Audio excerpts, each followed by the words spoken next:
And welcome everybody to another edition of the Brody File. We are so glad you joined us. Well, look, this week, there's been a lot going down over the holidays since we took a little time off, and I'm sure you all tried to decompress from politics for a while too, just like the Brody File, and you just wanted to enjoy some quality time with the family, or maybe you didn't want to enjoy that time. Anyhow, we want to dedicate this section of the show as a tribute to the movie While You Were Sleeping. In other words, what was going on in the world of presidential politics while you were sleeping over the holidays. Get it? We're so creative.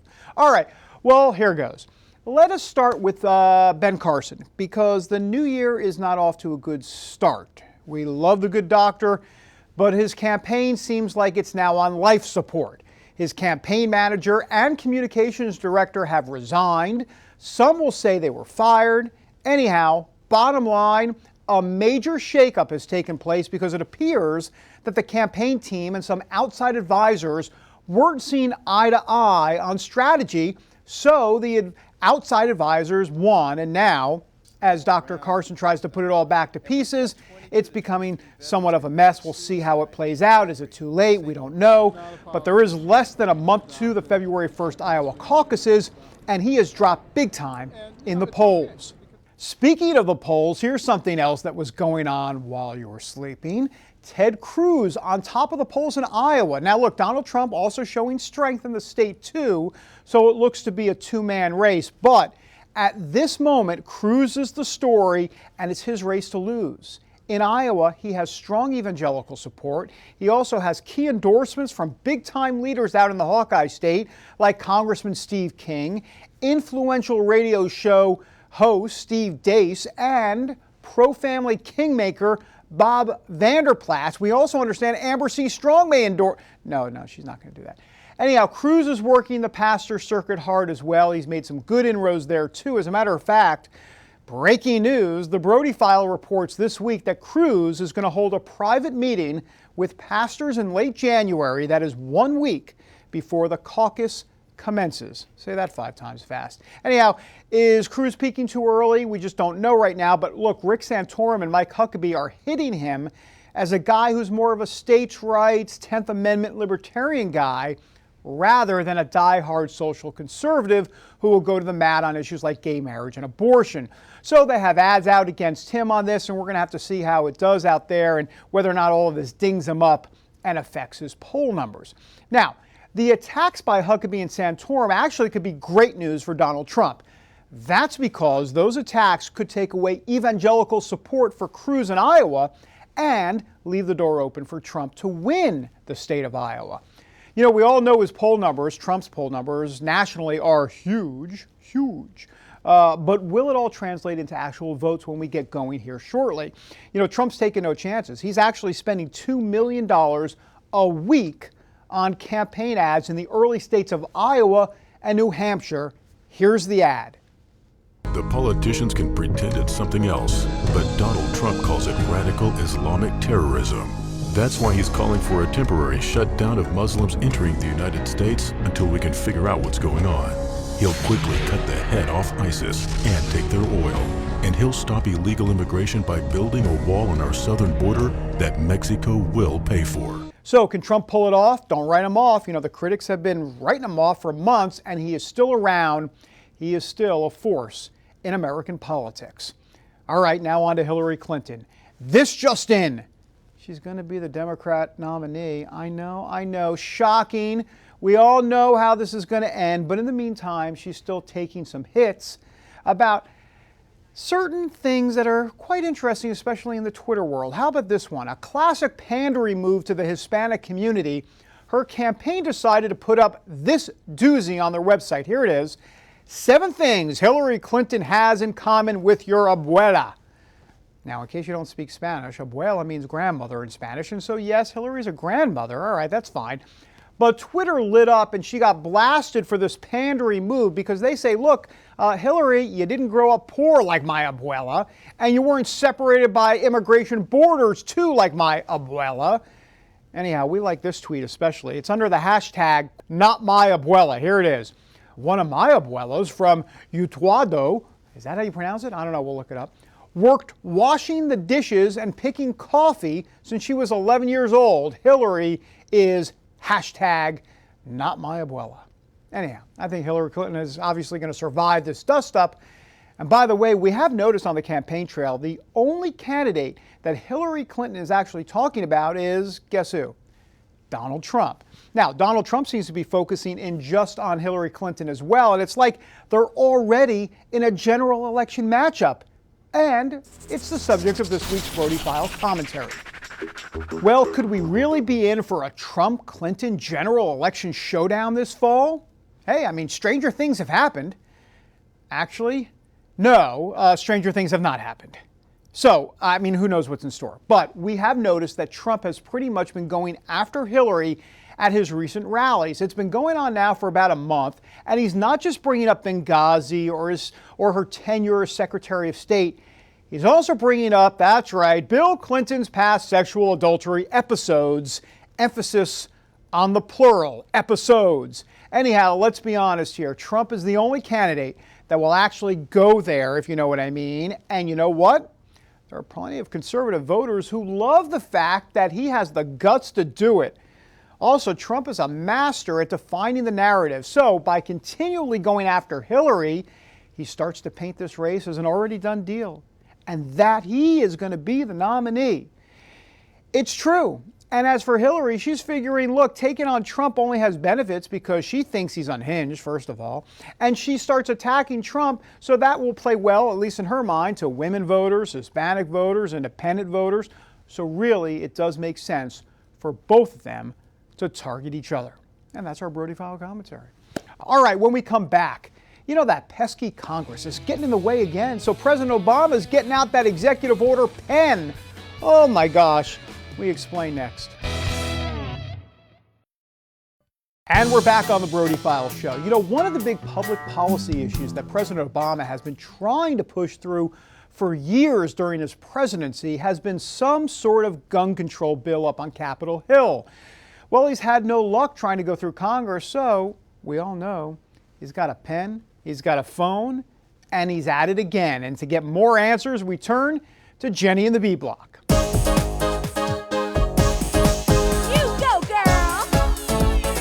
Jennifer Wishon standing by at the White House with more on all of this. Jenny? David, President Obama is working to ensure more gun buyers have to submit to background checks. He's also calling on voters to kick out members of Congress who aren't willing to put more restrictions on guns. Peter Reed lost his daughter Mary nearly 9 years ago when a disturbed student opened fire at Virginia Tech. Since then, he's pushed for more background checks on gun buyers. It's hard for me to understand that anybody would want to get in the way of a background check to make sure that people that are already legally prevented from owning the firearm can't buy the firearm or get it in some other way. Reed stood with President Obama as he announced plans to skirt Congress and take action on guns, wiping tears as he remembered the mass shooting at Sandy Hook Elementary School. Every time I think about those kids, it gets me mad. The president wants to clarify existing law.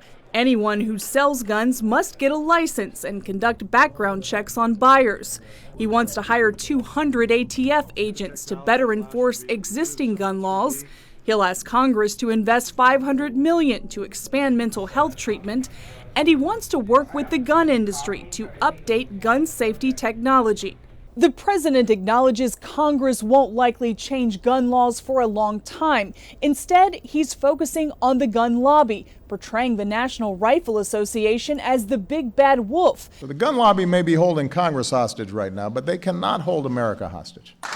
We do not have to accept this carnage as the price of freedom. The NRA fired back, tweeting, "The American people do not need more emotional, condescending lectures that are completely devoid of the facts." And in a statement, accused the president of trying to distract attention away from his lack of a coherent strategy to keep the American people safe from terrorist attacks. House Speaker Paul Ryan promises the president's actions will be challenged in court. He says the president has never respected the right to safe and legal gun ownership that our nation has valued since its founding. Most of the GOP hopefuls promise they'll undo the president's executive actions. Aware his actions have little staying power if a Republican succeeds him in the White House, the president called on voters to demand gun control at the ballot box. And if you make it hard for them to win an election, if they block those laws, they'll change course, I promise you. Another guarantee? When the president talks about guns, more people go out and buy them.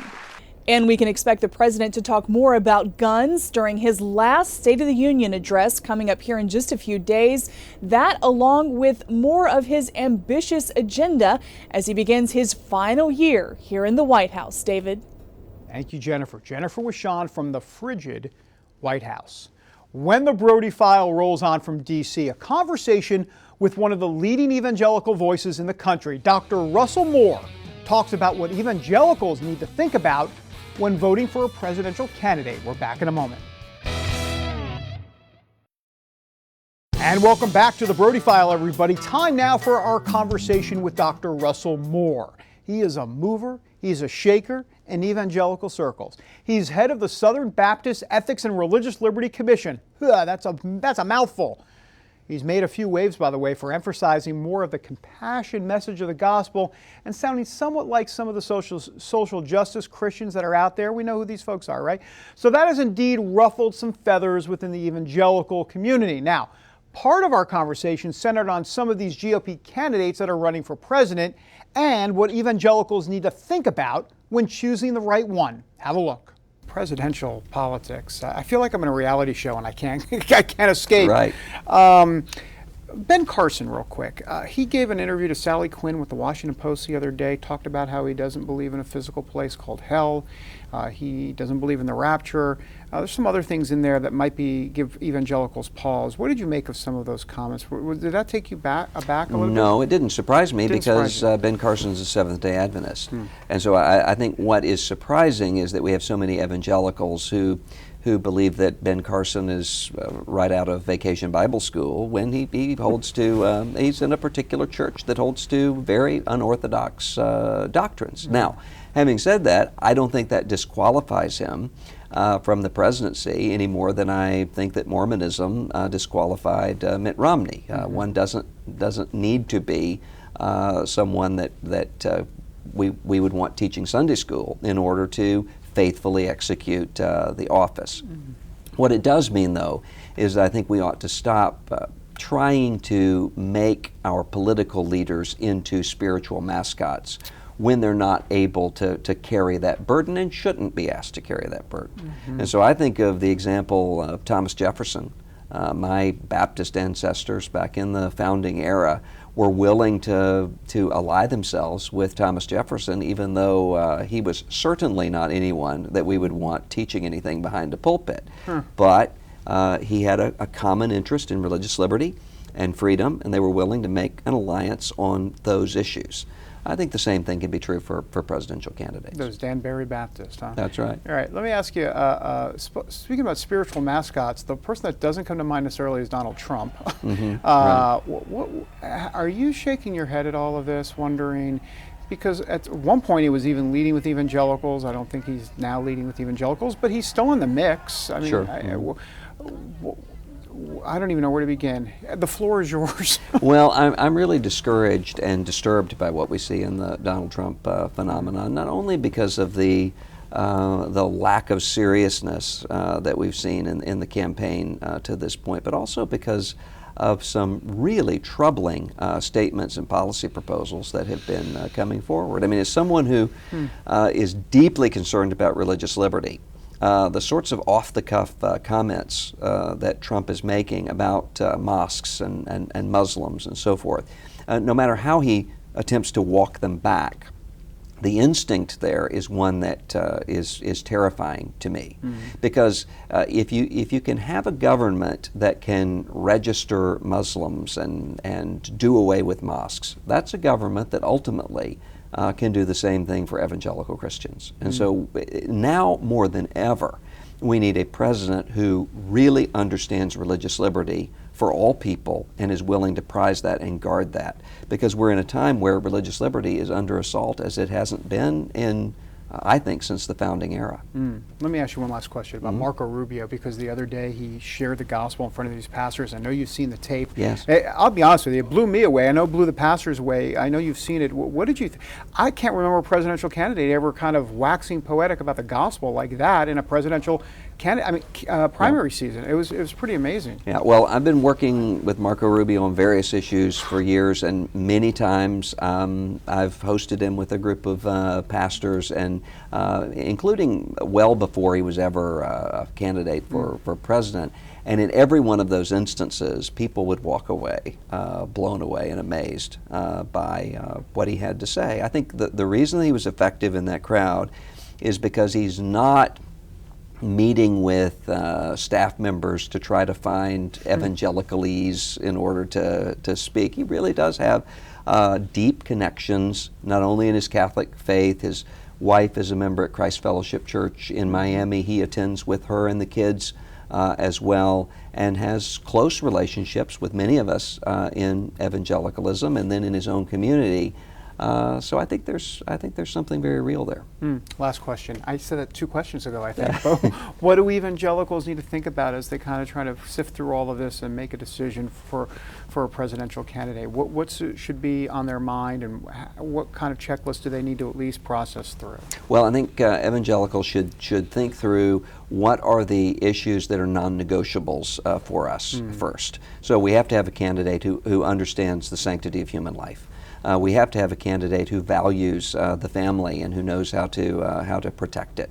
We have to have a candidate who cares about persecuted religious minorities around the world and who is willing to guard religious liberty at home. Those are things that ought to be non-negotiable for us as we look forward.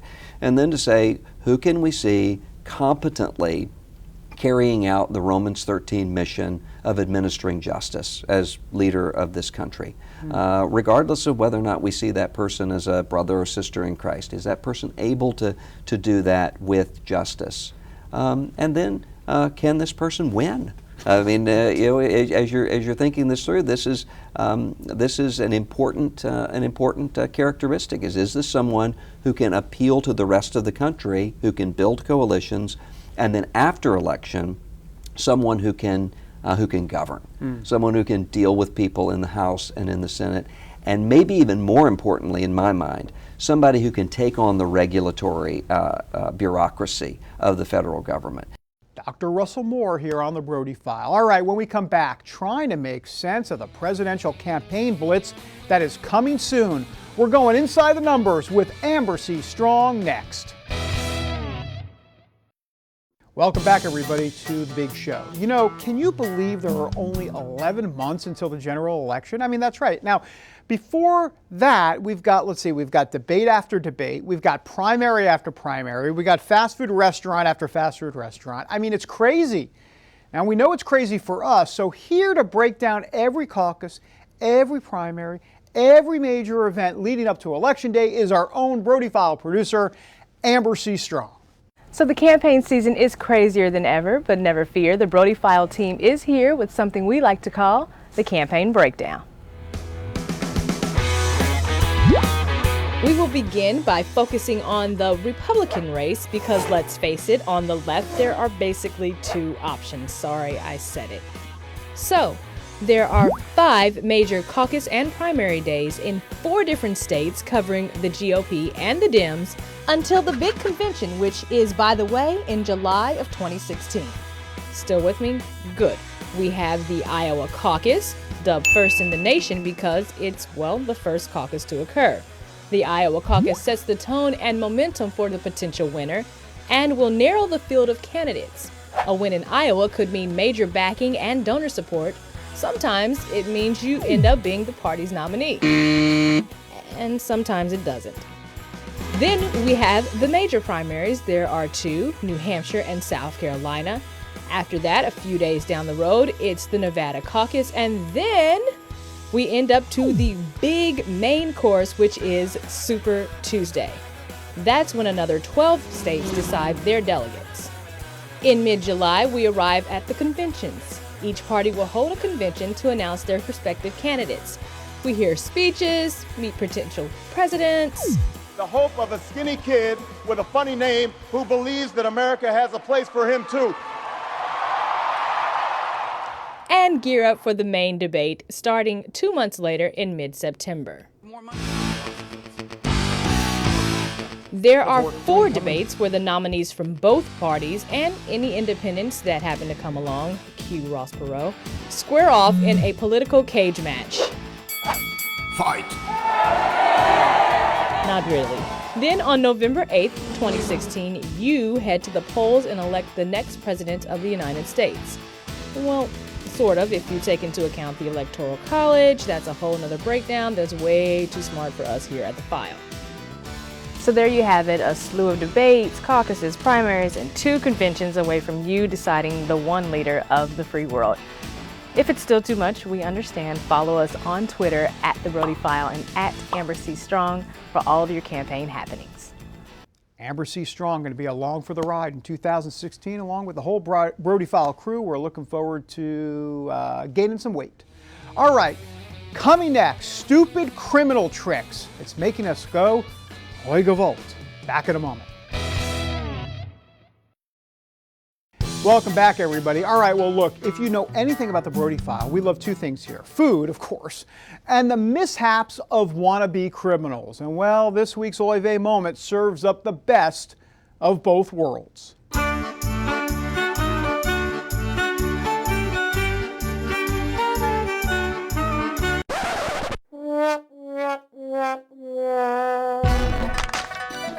Meet our band of criminal masterminds. Officers arrested the trio after a heist at a local burger joint in Mount Morris, New York. So in addition to grabbing some cash register parts and some loose change, the 3 made off with, wait for it, a large bowl of macaroni salad. Apparently it was just too good to leave behind because police caught up with the criminals by following a trail of macaroni that they left behind as they made their getaway.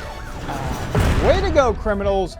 You go for the macaroni salad and then literally leave the evidence behind. I mean, macaroni salad? Really?